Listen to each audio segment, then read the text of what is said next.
However, Milan up above on these hatches here, we've seen him make massive impacts before. He might be looking to do the exact same thing again. He has no other choice. They're just tucked around, going for the plant itself. The smoke canister's off the board, and the echo is still on, but so is pretty much everybody else from the side of Rogue. Bloodshed everywhere. This Rogue, that are the ones that leave with their bodies in position. I was going to talk about got the research on an outsiders team that's played this multiple times. Kanto just managed to land one of those shots, and as the Ralph lining up right now, Kanto unable to find that first, to find Always, who takes him out cleanly. Yeah, that was a very clean swing there. You assume a bit of intel, and Dan gets the second on the back of it. Leon's gone for the separation in 20 seconds. Leads to things like that. There's drop, there's a bite back from Ras, takes the hatch and the damage on another bulletproof as Deepek's looking over the long line. It's SPOIT though, round the side of the beepers, gets one more for his trouble. Always is tucked inside a box, but doesn't last very long. Rogue find a second. Oh, they had no clue. Deepek dug himself in between the two openings onto the quad wall there. Oh, there's a very cheeky tape from Deepek. Just caught Pasha on the window there, holding the angle, and that's the thing. It becomes such a risky game here when you're limited on bodies. You throw yourself in, Rask here, and he's being swung from every which way. Gets the first, gets dropped from the revenge there as Deepek's still tucked in. They know exactly where Always is. He finds the first engagement, it's the second. And that team I talked about before, Rogue, find that third in a row. And again, as I mentioned, it is going to be impossible to win it. Deepek holding and spraying towards the long angle. The plant's being stuck on the far end. SPOIT gets the catch onto one, but the kit should get locked in here by Always. No, it's Deepek! The impact, it's a second too late. And all three of them are coming for the fight itself. They know where he is, they know what they want to do, and it's this, the first, the second, the third! Can he make it? Milan! He's looking for one more kill, one more body to tear this round apart. He hasn't had an impact before now, but there is the biggest one! Well done by outsiders so far. They managed to find themselves 2 opening kills, and all they need to do now is work themselves towards the rest as they throw themselves through the Syria laser gate right there. Just take this side by brute force, and then the last 2 players are going to be offside. SPOIT needs to retake through that small archives rotate. Cryin makes a lot of noise whilst he does that as well, and it's only up to him right now on the RX. I mean, usually it's a long juggle to get that wall open. And a Buck had a different idea, just took the damage, ran his way through, pre-fired the swing angle. It is Leon on the back line with the smoke canister, goes too far. There's an EMP dropped over the top to stop the C4 if it hit the ground running. They're going to see if they can stick it, and they do, even amongst the smoke. A little bit too far of a swing, but Rask on the back cannot get the kill onto Cryin on the site itself, 4 versus 3. And the retake is going to happen with slightly less bodies this time, but it goes a bit of a better way. Cryin gets Milan, and the first, the second is here for support with Always on that stretch. Dan, he's watching down on the kit itself, the 4 versus 2. They've got the first angle, it's theirs. He's able to get the freebie onto Deepek. All the way to where Always is. They don't entirely know. They've taken the drop on the hatch. He's playing himself so safe. The smoke cover there, and it's caught out. Dan locked down from the back. The man's down inside the side. It's all down to Cryin. No!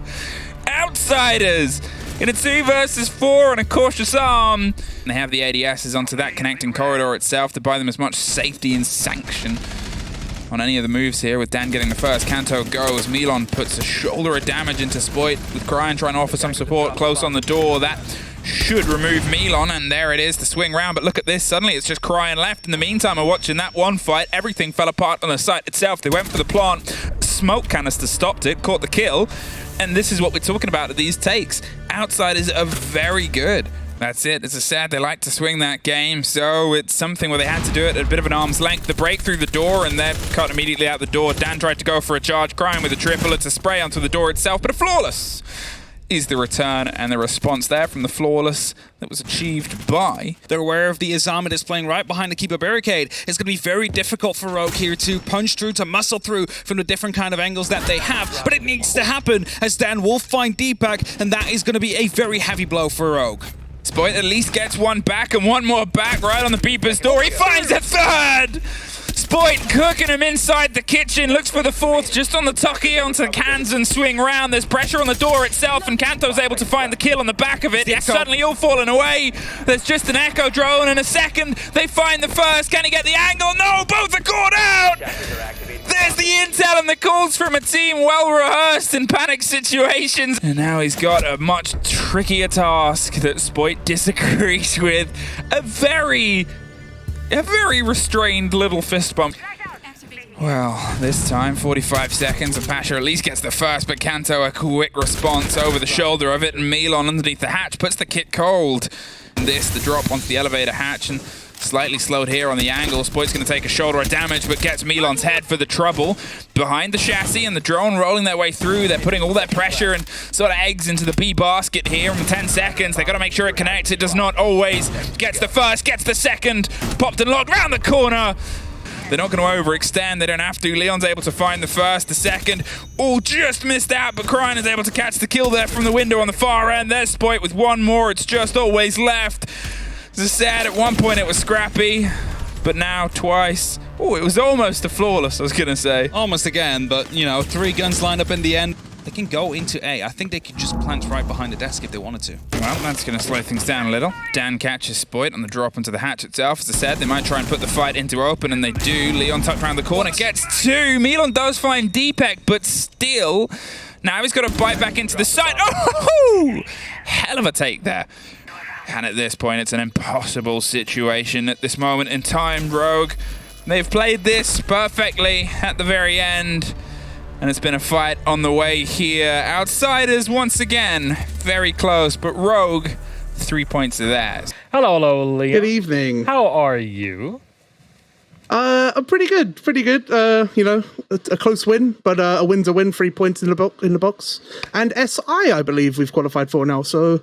good day. Okay, yeah, there you go. It is completely set in stone now. Congrats, Leon. You're going to SI. How's that feel?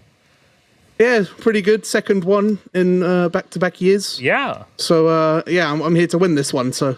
I mean, last year you had to go through, quarterfinals at a major to actually get to qualify. Now you're already pretty comfy just through the league days. Yeah, big chillin', you know, we've got loads of time to prep now. But obviously we're going to win the major first. And then we'll win that. Fair enough. Well, lovely cat evening, I have to say. And hello. My heart is though I'll tell you, Leon, between us, I did have the pleasure of taking care of 2 cats over the past few days. I saw. So I was very happy. I had a cat brushing up against my beard and taking care of it. So it was very cute. Thank you very much. You're very cute, Leon. Anyways, though, what happened here in the game? Because despite the victory and the 3 points, it still was a close game on Bank. Why was that? Yeah. I think defense-wise, in hindsight, we should have maybe should have done some better calls for retaking on that basement when they planted as a 1v3 instead of sending everyone above. Yeah. We should have just stacked up on the diffuser and just held instead. And then... yeah, just some miscommunication on the defense there. And then on attacks, their basement defense is really awkward to attack just because of the way they play it. Like, they don't really give anything. They're constantly just hiding in corners and stuff. So it's kind of hard to do anything there because you've got to, like, if you want to coordinate killing these people, then you've basically got to be executing at the same time. So, yeah, other than that, though, our attacks were good. Fair enough. And why are you specifically banning the Dokebi? Is this map specific? Is this, specific because you just don't want to deal with the operator? Is it someone on the other team?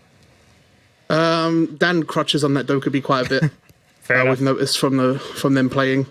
So we just thought we'd get rid of that operator because there's nothing really better to ban against these guys. Did the Elsa ban do anything to you? No, that was the weirdest ban I've ever seen in my life. I don't know why they banned Osa. We've never played Osa, really.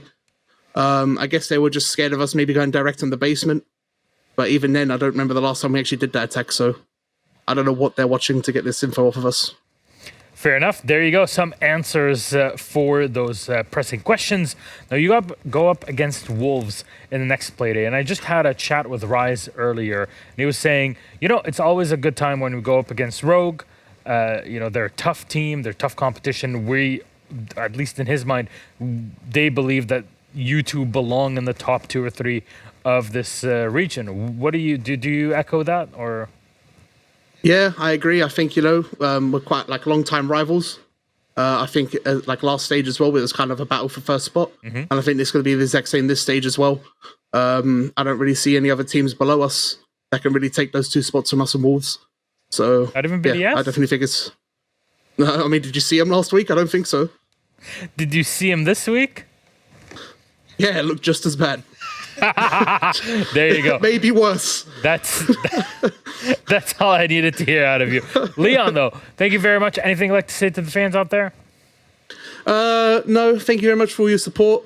Yeah, thank you all to the Koi fans as well in the chat, everywhere. You know, they're giving us loads of love, and we feel really welcomed into this new organization, even if not under their name fully yet. But yeah, we appreciate everyone on Vogue and in Koi for the love they give us. I hear them screaming "Estamos aquí" in the back. I think that's definitely a clear one from my side, at least here. Anyways, Leon, thank you very much. For all the fans out there, make sure you're tuning in to watch our Super Week on Thursday. We will see Rogue going up against Wolves. Probably be the match today. Come on, let's be honest. Till then, though, Leon, take care. Definitely. We'll see you. Bye-bye. See you later, Milos. Enjoy the rest of the games. You or the game.